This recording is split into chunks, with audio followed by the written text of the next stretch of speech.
Michèle Agrapard, bonjour. Bonjour. Et bienvenue sur notre émission Des mots et des mots. Alors, vous êtes psychologue, criminologue, expert près la Cour d'appel de Paris et agréé par la Cour de cassation. Tout à fait. Et aussi romancière. On va parler de ces deux facettes de votre personnalité. Je ne sais pas si on peut parler de facettes, puisque le thème est à peu près le même apparemment. Déjà, pour commencer, est-ce que vous pouvez présenter un petit peu votre parcours, ce qui vous a amené à vous intéresser à la criminologie et en quoi ça consiste aussi? J'ai un parcours tout à fait banal, classique, ordinaire, avec un 3e cycle de psychologie clinique, quelques formations complémentaires comme tous les psychologues, hypnose, sophrologie, relaxation, homéopathie, phytothérapie, chromatothérapie aussi, qui est une des c'est techniques... vraiment tous les psychologues ont autant de formations complémentaires? Je ne suis pas sûr, moi. C'est le bénéfice de l'âge. Et puis ensuite, j'ai rencontré une amie avocate elle était encore féminisée à l'époque, elle était encore avocate, maintenant elle est devenue avocat, et qui m'a proposé de faire des expertises. J'avais aucune idée de ce que ça pouvait être. Donc j'ai commencé, elle m'en a fait lire quelques-unes, c'était en fait des analyses systémiques, notamment en matière civile, dans le cadre de divorce, la garde des enfants, etc. Ça m'est apparu comme des choses assez faciles dans mes compétences. Et puis très vite, les magistrats m'ont demandé des expertises pénales. Alors là, j'étais d'une nullité abominable. Pour moi, un avocat général, c'était un avocat qui avait des étoiles, quoi. C'était à peu près de ce niveau-là. Donc je suis repartie en faculté à Paris 2 Assas, où là, j'ai fait après une formation en droit, légère, une formation en droit, essentiellement droit pénal. J'ai eu la chance d'être acceptée à l'Institut de criminologie de Paris 2 Assas, qui est The Big Institute. C'était autrefois le seul institut de criminologie, puisque le diplôme se fait sur 3 certificats. Est-ce que vous pouvez nous dire en quelques mots en quoi consiste la criminologie en fait? Alors la criminologie, c'est un lieu de rencontre. C'est un lieu de rencontre entre la psychologie, la psychiatrie, la psychiatrie carcérale, le droit pénal, le droit pénal spécial, la criminalistique. C'est vraiment tout ce qui a trait au crime. Le crime ayant été très longtemps analysé sous son aspect criminel, le criminel. Ensuite, depuis les années 70, on s'intéresse beaucoup aux victimes, donc il y a aussi toute l'approche victimologique. Et puis, on travaille sur le lien victimologique, c'est-à-dire ce qui peut unir, ne serait-ce qu'un instant, un auteur à sa victime, et puis la scène du crime, les modes opératoires, les motivations et les traitements des uns et des autres. D'accord. Voilà. Donc vous avez eu ce parcours aussi en criminologie? Alors j'ai fait ce diplôme de criminologie, j'étais absolument ravie d'être acceptée à l'Institut parce que c'est quand même quelque chose au top. Et puis je suis restée ensuite, j'ai eu une bonne note, je suis restée comme enseignante et j'ai enseigné jusqu'à ce que je sois rattrapée par la limite d'âge. J'ai enseigné donc l'analyse criminelle, c'est-à-dire tout ce qu'il y a autour d'un crime, y compris l'expertise, y compris l'analyse d'un crime, sous toutes ses facettes. Alors juste avant, moi j'aimerais bien qu'on revienne un tout petit peu en arrière, j'aimerais bien qu'on définisse la psychologie, si vous permettez. Avoir une idée de ce qu'est véritablement la psychologie. Est-ce que vous sauriez la définir? Alors là, je vais essayer au moins. La psychologie, c'est une science qui est récente. C'est-à-dire c'est une science qui est née en Allemagne au XVIIIe siècle, qui est l'étude des personnalités non pathologiques. La psychiatrie est l'étude des pathologies, enfin des pathologies mentales. La psychologie, pas du tout.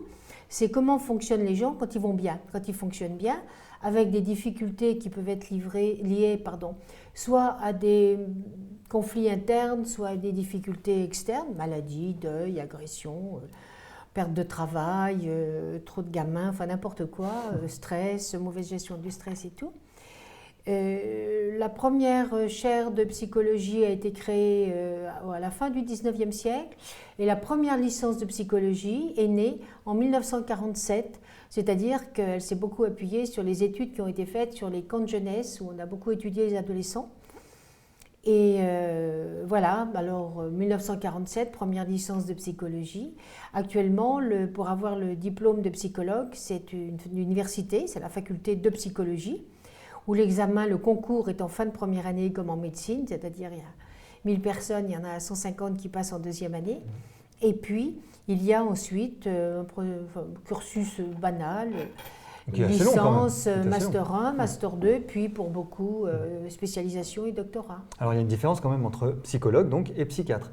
Ah, ça n'a rien à voir. Les psychiatres sont des médecins spécialistes. Ce sont des médecins généralistes qui, pendant leur internat, ont fait un internat de psychiatrie, de neuropsychiatrie pour les plus anciens, et qui ont un diplôme de psychiatre en 3 ans après la médecine. Ce sont d'abord des médecins qui s'occupent de maladies mentales.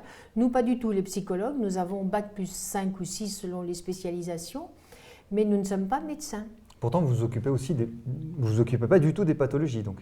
Alors, on s'occupe des pathologies, mais pas des psychoses. Oula, on va y revenir, ça, parce que là, la terminologie, là, il va falloir y revenir. Alors, différence aussi avec l'analyste, l'analyse. Alors, l'analyste, il n'y a pas de définition. N'importe qui actuellement peut mettre sa plaque d'analyste, de psychanalyste. Il y a des gens exceptionnels qui ont effectivement un parcours remarquable en matière de psychanalyse. Puis il y en a d'autres qui sont des escrocs de haut vol qui mettent leur plaque sans aucune formation. Alors il existe des écoles de psychanalyse, etc., des contrôles et tout. Bon, mais je crois que c'est encore une profession qui n'est pas du tout réglementée et qui un jour le sera. En tout cas, on ne peut pas être psychologue si on n'a pas validé ses études. Ça, c'est sûr. Ah oui, non, mais c'est un diplôme d'État. C'est un diplôme d'État en bac plus 5. D'accord. Et alors, la législation actuelle, donc, les psychologues sont des professions libérales, sont des professions... Ah non, vous pouvez travailler comme psychologue, vous pouvez être salarié dans un hôpital, dans une maison d'enfants, vous pouvez être salarié dans un groupe médical. Je parle essentiellement des cliniciens, les psychologues du travail, travaillent en entreprise, mais ils n'ont pas tout à fait le même cursus, hein, c'est assez différent. Puis vous avez les faux psychologues, qui sont les psychologues scolaires, qui ne sont pas de vrais psychologues, en ce sens que beaucoup sont des anciens enseignants, qui, avec une année de spécialisation, sont entrés comme psychologues scolaires, mais ils s'occupent essentiellement de l'échec scolaire, etc. C'est très différent. Enfin, ils jouent un peu au docteur de temps en temps aussi. En fait, pour le public, la plus grande confusion, en effet, elle est soit entre psychologue et psychiatre, soit entre psychologue et psychothérapeute.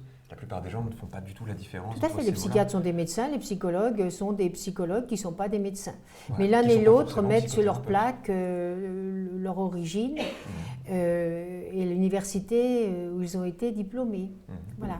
Alors que les psychothérapeutes, les machins, toutes les bricoles qu'on voit partout, on voit de tout. Hein, on est dans le monde de l'artefact et de l'arnaque. Ils mettent n'importe quoi, mais ils n'ont pas. Seuls les psychiatres et les psychologues ont le droit de marquer leur titre sur les plaques professionnelles et sur le papier en tête.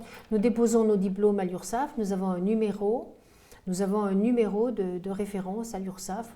Nous sommes reconnus très officiellement. Qu'est-ce que vous pensez justement de cette loi récente qui fait qu'aujourd'hui un psychologue est quasiment officiellement psychothérapeute? Ah non, pas du tout les mêmes. Pas du tout, non. Le concept de psychothérapie a été dernièrement juridiquement mis à plat et étudié. Pour être psychothérapeute, il faut avoir validé une formation en psychothérapie, c'est-à-dire une formation particulière, universitaire, qui d'ailleurs, c'est assez farfelu, est donnée par des psychiatres qui en général ne font jamais de psychothérapie. Exactement. Parce qu'ils n'ont pas le temps. Parce qu'ils n'ont pas le temps et qu'ils prescrivent des médicaments. Enfin, ce sont les, en tout cas, il y a une distinction. Ce sont les méandres actuels, mais ce n'est pas très important. Oui, en tout cas pour vous, il y a une distinction entre psychologue et psychothérapeute. L'un n'est pas forcément... Non, les psychothérapeutes, alors actuellement il n'existe plus de psychothérapeutes. Nul n'a le droit d'utiliser ce titre, sauf les psychiatres et les psychologues formés. Là, si vous voyez sur une plaque quelqu'un qui marque psychothérapeute sans rien d'autre, il est dans l'illégalité totale. Ça ne veut pas dire qu'il n'est pas compétent. Ça ne veut pas dire qu'il n'est pas compétent. Ça veut dire qu'il est dans l'illégalité, ce qui n'est pas du tout la même chose. D'accord. Il me semble pourtant qu'il y a beaucoup d'équivalences qui se font, que c'est juste une formation complémentaire pour certaines personnes. C'est une formation complémentaire pour les psychologues, mais nous l'avons tous, pratiquement tous. On a tous une formation. Nous avons pratiquement tous, d'ailleurs, les psychologues, une formation en psychanalyse. Moi, j'ai une formation analytique au départ. Ce qui est étonnant aussi. Oui. Tout à fait. Oui, on fait une analyse didactique, c'est-à-dire pour avoir le droit de ne pas pleurer avec nos clients, de ne pas être dans le compassionnel permanent. Pour revenir à une autre facette de vous, donc, qui est la criminologue, comment ça se passe au niveau des tribunaux? Je crois que déjà vous êtes très très peu à avoir ce statut-là, à avoir cette capacité de travailler dans ce contexte-là. Alors ça aussi c'est une belle arnaque de vocabulaire, en ce sens que le terme de criminologue n'est pas déposé. C'est-à-dire qu'actuellement en France, vous allez trouver des milliers de gens qui se disent criminologues. Je me souviens de l'affaire Mera, le dossier sur lequel j'ai un peu travaillé. C'était assez, soyons honnêtes, construire le profil de cet auteur, quand on ne l'avait pas encore identifié, c'était quand même extrêmement facile parce que j'en ai plein comme lui dans mes tiroirs. Hein. Donc je me souviens, j'étais sur une chaîne nationale, pour RTL, pour ne pas la nommer, avec Yves Calvi, qui est un homme pour lequel j'ai beaucoup d'admiration et d'estime, qui m'avait réveillé à minuit et quart en disant « Demain matin, 8h moins le quart RTL ». Je lui ai construit en direct le profil de cet homme qu'on n'avait pas identifié. Et puis en coulisses, j'ai dit tout ce que je ne pouvais pas dire sur l'antenne. Bon, ils l'ont identifié 48 heures après, c'était exactement ce que j'avais dit, que c'était un homme à cheval sur deux cultures, qui avait vraisemblablement été viré de l'armée. Enfin bon, c'était très très facile. Alors, cette construction de la personnalité est un travail de criminologue, mais qui est basé sur la connaissance de la psychologie et des passages à l'acte. Or, en France, nous ne sommes pas un pays de grande criminalité, puisque sur 65 millions d'habitants, nous avons environ 1000 homicides volontaires par an.